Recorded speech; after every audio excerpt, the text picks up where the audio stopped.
Did you know that most of the companies are failing because of one big thing? They're failing because the founders are too much polishing their own egos and they listen way too less to their own customers. I like to walk you through a concept that I call customer hugging, or sometimes even customer romance. I believe if you put your customer central in your organization, that you're up for winning. And in today's episode, I want to show you exactly 12 methods that you can implement tomorrow to be more successful in business. Let's jump straight into it. Hey guys, welcome back with the 12 methods to put your customer first. And the good stuff is that you will grow your business. I'm now inside, previously recording outside. That gives just a little bit better idea, and you can hear me as well better. So today I really want to walk you through the methods, how you can put your customer central. As I shared with the video, is that most founders and most startups will fail simply because they are not listening well enough to their customers. And today I want to walk you over 12 ways how you can really improve putting your customer central, maybe even by tomorrow. So let's jump straight into it and see what we can learn today. So you're in good hands, right? When you want your client want to pay for your services to solve his problem. Typically, the originality of business is I buy something for $1 and I sell it for $3 and I make $2 profit. But I will only sell it for $3 if someone really would love to have it. And the really would love to have it all connects with how you present your service. And taking that into account, then we can say that you're really into business when you're able to sell your service for a price your client is comfortable to pay for while it makes you a profit. And with a lot of big investment from different kind of startups, sometimes I really question myself if people are really making a profit or are they really into business because everything gets funded. And my total view on this, my fundament, and you will know me if we work more closely together, is that I believe every business from day one should be able to make money. So take care that you have a great business model, and your business model goes hand in hand with your customer.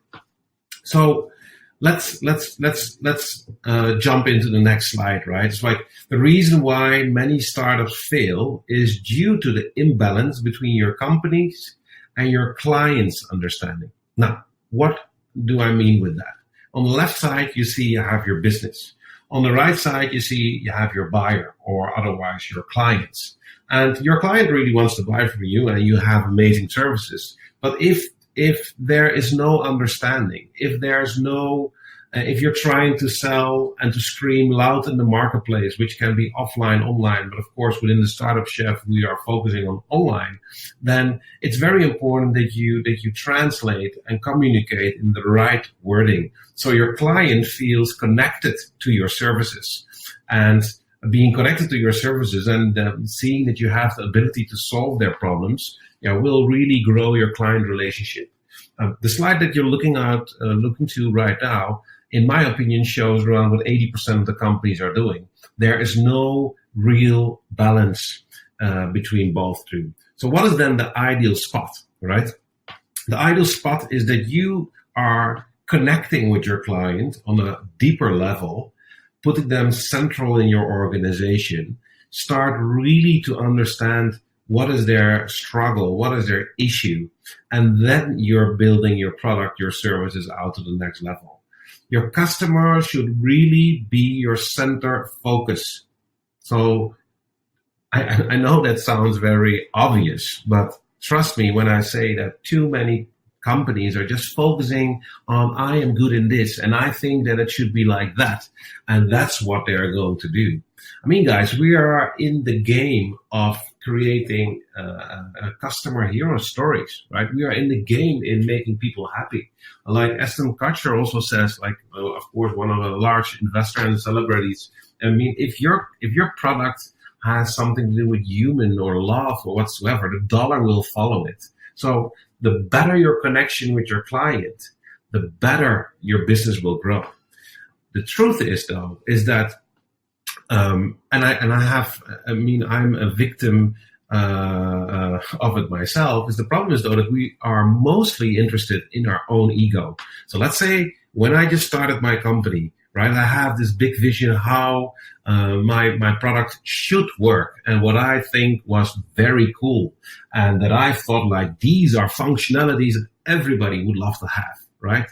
The truth of the matter is that I have listened not enough to my customers, which were thinking on another level, talking on another level, and having actually very simple needs. And I could really take over a large market if I listened to their needs. But I was just one guy who was listening too much to their own egos, right? I was just feeding my ego, and I thought this was the only way to go.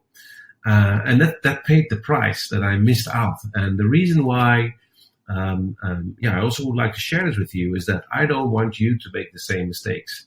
And of course, eventually, after running multiple companies and generating lots of profit and great client relationships, I'm able now to share with you the best practices how to do that. So that brings me to the next point is. And it sounds very obvious again, but just think about it. The only people within your company who will hand you over money, without asking for equity, like, for example, angels or VCs or seed investors do, are your clients. So the only people that are literally standing in your shop or visiting your website are your clients, and they're ready to pull out their wallets and they are ready to buy products from you. So if you just think about this, very basic, and you think like, okay, how can I really make my customer extremely happy so they start spending more? It could be that you don't need to give up anything of your company other than a smaller investment from an angel or a venture capitalist, in this case, a seed investor. And for those of you who have tuned in and checked in with me offline or online, you know very well that I believe that each company should be profitable as soon as they have raised their Series A rounds, right? Because otherwise you become a victim of the investor. And I believe that you should build your company on your terms, and that the investor is just someone who serves along your board and takes some fruits along the way. Right, and that's what I'm all about: telling you, inspiring you how you can build great companies. So let's move together finally then over 12 methods that you can implement today to put your clients central in your business. Some of them maybe you will feel that you are already familiar with, but the reason that I'm sitting down today with you is to really let you come back. Write your notes. Take your notebook out and really start a reflectional journey with yourself, right? And ask yourself these questions. And I'm sure that this video will give you a lot of value if you have the courage to implement it. So I have built up each point, each slide actually, in 3 different areas. The current situation, where you should improve to, and what could be the potential impact. Now, the first one that I would like to talk about is your product co-creation. So the word co is extremely, we see it here, co is extremely important. And the current scenario is that you think to know everything what your client wants. You're spending your money on initiatives without being able to estimate the outcome. And I believe as an entrepreneur, you should always try to look for your risks and then start to make decisions, right? So what you want is actually invite your clients to co-create the product with you. So set up a small group of people and ask them to help you because you have this vision to solve a bigger problem. And then something magical will happen, right? People in generally fundamental would like to help others. And if you start including them inside of your business, they will tell everything that you want to know. And that information is so incredibly valuable that it is the cheapest way and it's the fastest way. And if your product is ready, it will really kick off because they start providing referrals to their friends because they are proud to be part of it. So work together closely with your clients on your current product or new big product launch. Involve them, ask them. They will feel important. You're creating a we feeling, which is very important to put in your company as a fundament. And they are happy to offer your products to others. Now, the next point is setting up a customer success team. And don't get confused. I'm not talking about a customer service team. I'm talking about a customer success team. And you do even better if you are combining these customer service and customer success team in once. Now, I understand that not all of you have like large enterprises or large businesses with tons of people, but you have great abilities to do certain implementations with smaller teams as well. So the current situation is that people are knocking your door, they're interested in your service, but they have questions, right? So there's a delay in reply.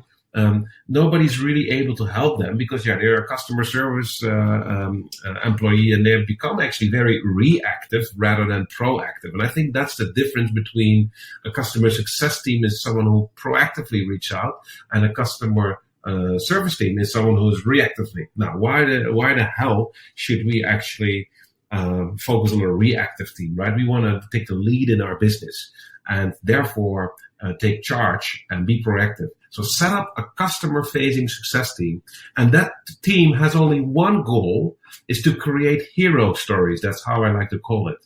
So your customer knock your door, and they're the most happiest ever, right? So making notes of all of these things, asking your team to make all of these notes from these discoveries, share those discoveries on a weekly basis with your team. And let them create eventually product suggestions to your development team or to your management team or whatever, so they can be implemented. Now, and the client will feel that you care, because where we as persons are interested in is truly to be helped. And if we are being helped and we are treated correctly, we love to talk about those things because we like to feel special, right? I mean, we like to feel special. If you have a special treatment, you will tell everybody. So that works amazing. And let me just share a small little anecdote with you about a friend of mine who booked an Uber cab while they were just launching. It was the second city where I was also included in the launch is in Uber, right? In Amsterdam, sorry. And my friend was coming home at 2:00 in the night from a big travel journey. And it took, of course, he was tired and he would like to have a drink. And the guy brings him home. And he said, my friend said, hey, can you please stop me at, the night market, the night supermarket, because I want to pick up a bottle of Bacardi. He's not an alcoholic, but you got the point. And the guy said, no, sorry, that's not my job, right? That's not my job. So eventually, they become quite into a nasty discussion. And the customer service or customer success team was actually involved at 2:30 in the night. And the customer success team took over. My friend got dropped in front of his door. And what was happening less than a half an hour later, the customer success team showed up with 2 bottles of Bacardi, so it's a good deal, and a bag of chips and a driving credit. Now, I have literally told this story for at least 50 times to other people because I like it. That is the way it should be. And then the customer success team takes it back to their operations to change their standard operation procedures. So they can be better the next time and it will not happen again, right? Now, simplifying your company organogram. Current scenarios, decision makers within companies are way too far away from their clients. They are sitting in their towers and not doing anything, which I think is very boring, right? You want to be connected with your customer.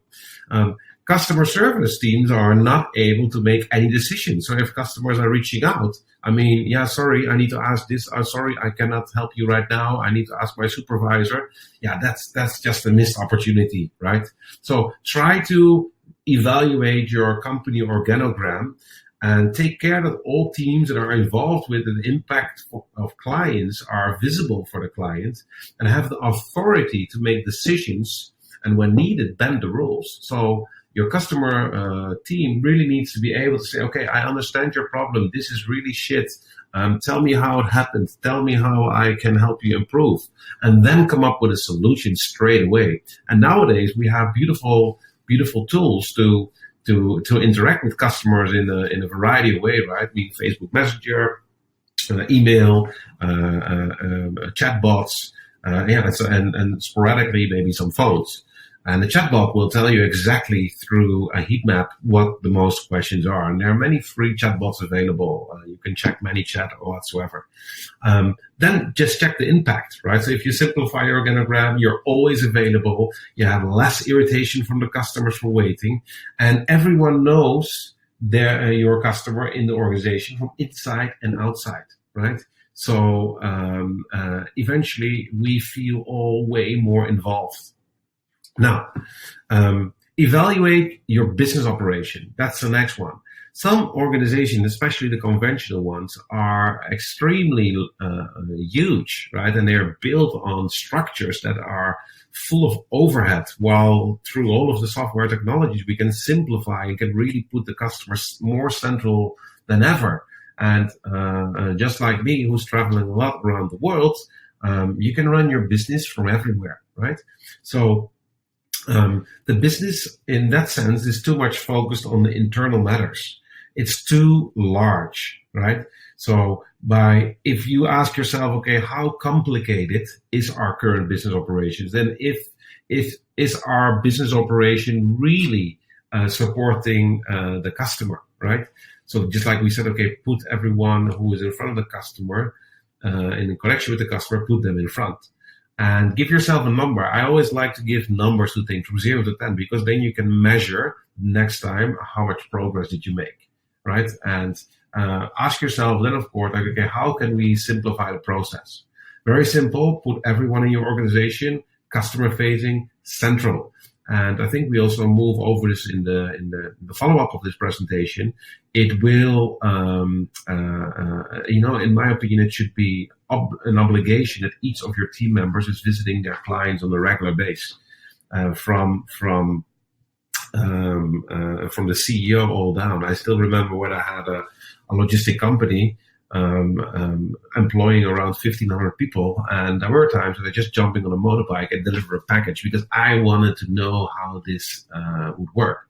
Now, then again, simplifying your business operation, putting your customer central, your business feels welcome, your business feels warm, your business feels human, your business feels like a good friend, and therefore there's a lot of clarity and etc. Right? So perfect. Now, talk the same language. Next point. So many people are too proud of their jargon, right? Their company definitions, which are maybe not in balance with how the customer thinks and how the customer names products, services, technical specifications, product features. Talk the same language. Use terms and definitions your clients are using. Talk their language. And again, then it becomes that you are becoming very easy accessible. You will connect deeper with them, right? Someone who is sharing the right words with us is hitting the sweet spot. Sorry. Now, next one. Don't assume, right? I have assumed so many things like I shared with you in the start. I mean, just ask. And the more you ask, the more you know. And a great way to do this, if you have your conversations, record them, right? In your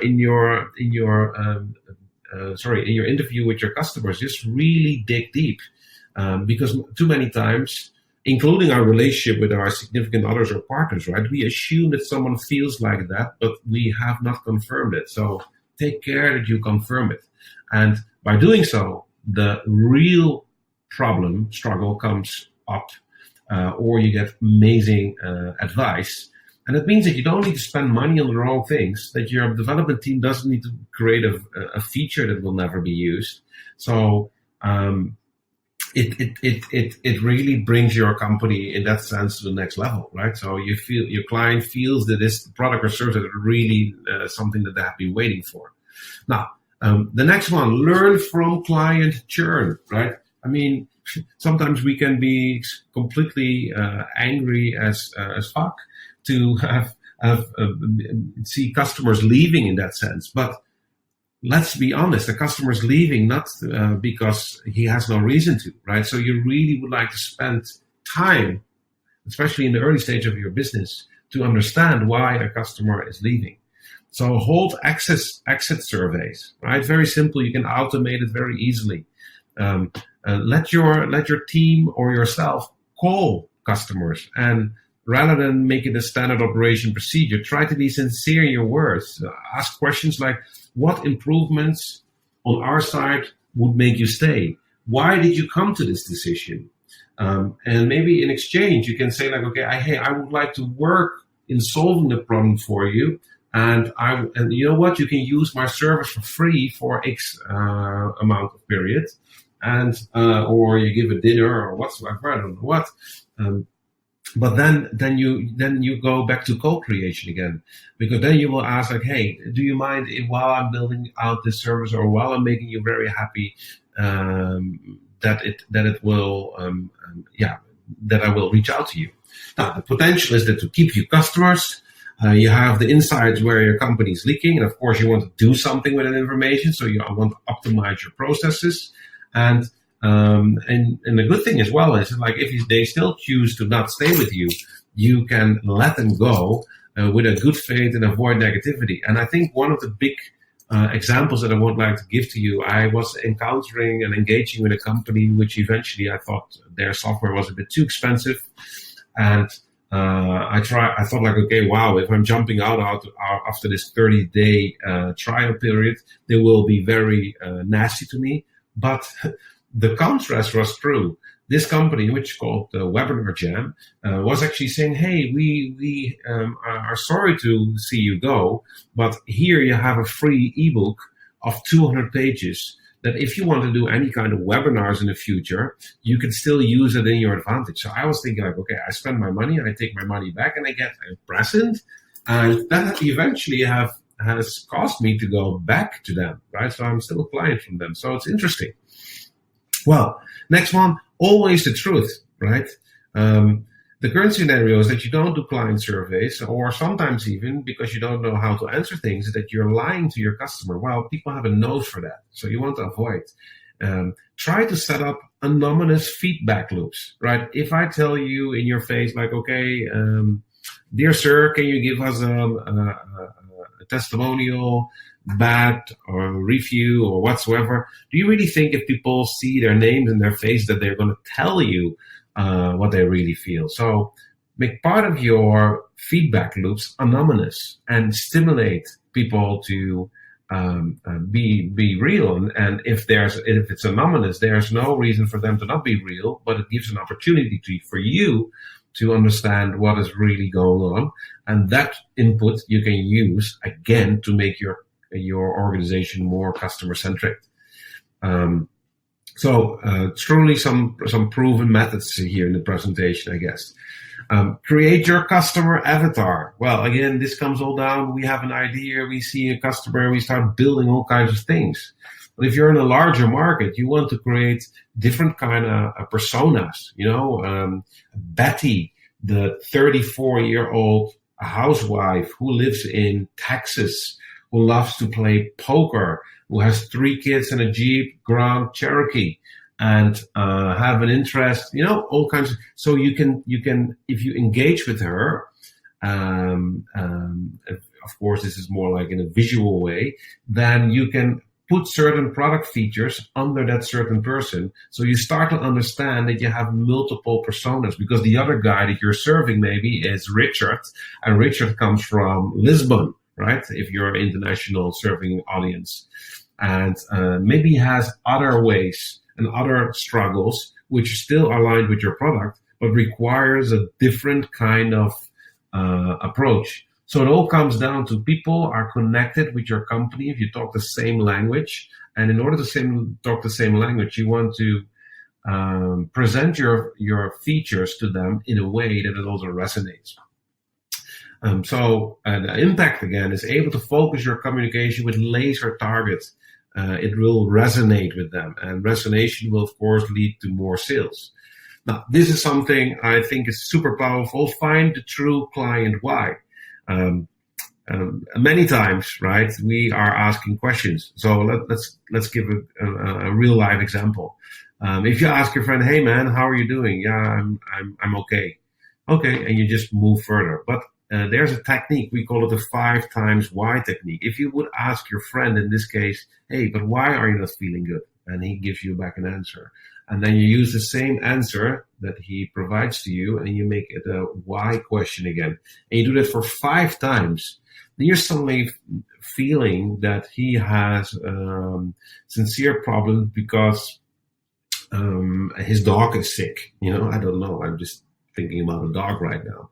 But I think it's very important to do it in that kind of way, right? Because you will completely drill down on the why of your client, and the why of your client eventually provides you to offer your product in a better way.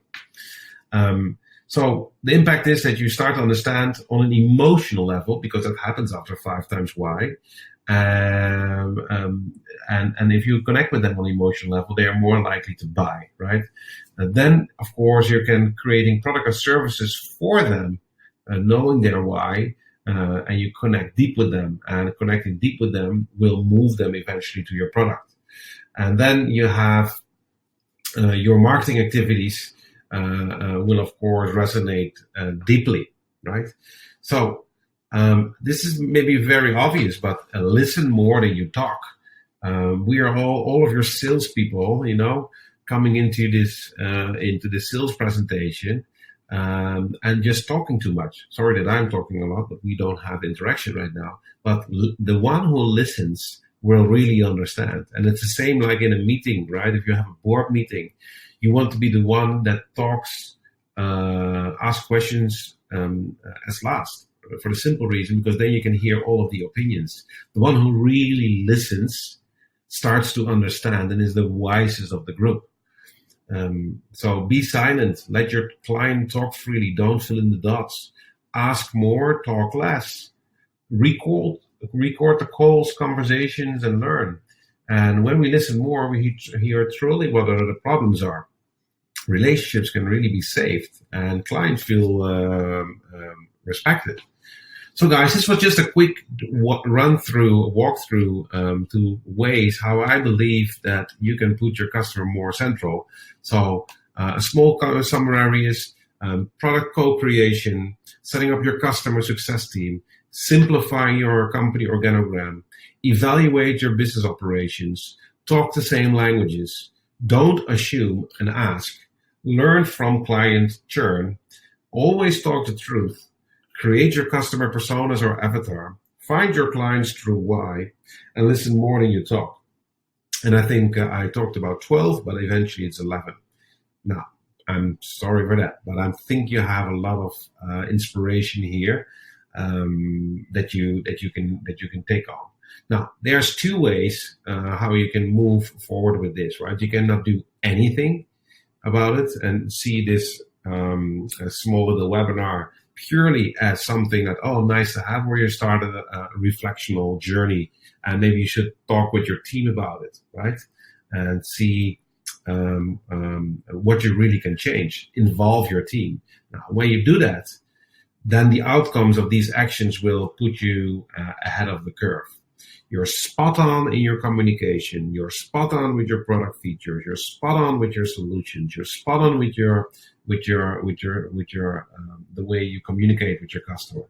Most of all, because you are right. And when we are right, we will have fun, right? And then it starts to compound is that your cash will grow as well.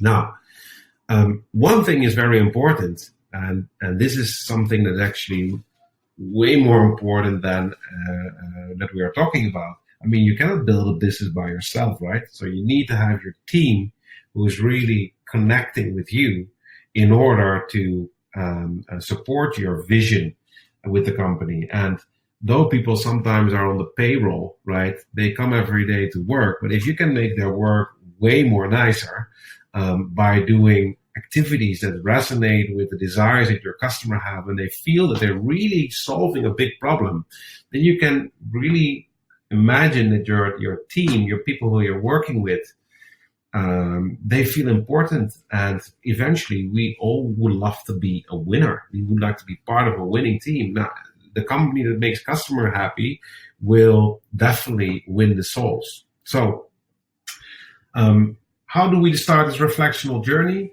You can ask yourself, what is my favorite company? Which company do you really admire, right? And then ask yourself, okay, what is this company really doing that I feel special, right? And write those things down in your notebook while you're journaling in the night. And then as soon as you follow up with this question, like, okay, what elements can you steal and integrate in your business in the coming 4 weeks that will generate an outcome like this, right? So I think that that definitely makes a lot of sense to start working on. Now, this was it for guys. I hope it was has brought some value for you. I do these kind of mini webinars on a regular basis. For me, it's important because I would like to keep on inspiring. I'm sorry for these ugly links, but I would love to ask you to join me on a private Facebook group, which is the Startup Chef, where you, me, other entrepreneurs are chatting with each other about a variety of topics, how we can grow our companies from the idea stage to launch stage to growth stage and to skill stage. If you're interested in working with me together, I have built companies working for 2 decades as an entrepreneur. I have seen bottom ground and I have seen up in the sky. I believe that I can bring a lot of value to you, and I'm more than happy to work one-on-one. So if you think like, okay, hey, I would like to generate more revenue in my company, I would like to have your perspective on how we can actually grow our company, or how we can put our customer more central, or maybe you want like to fundraise. Those are things that I'm all doing.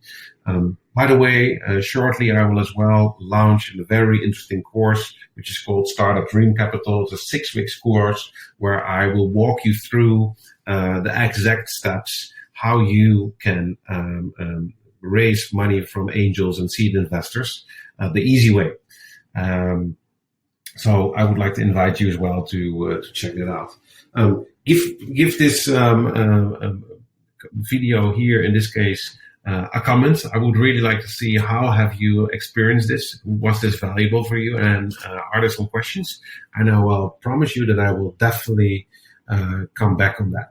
So for now, I would like to wish you an amazing day. Keep doing amazing stuff, and I will talk to you soon. Thank you very much.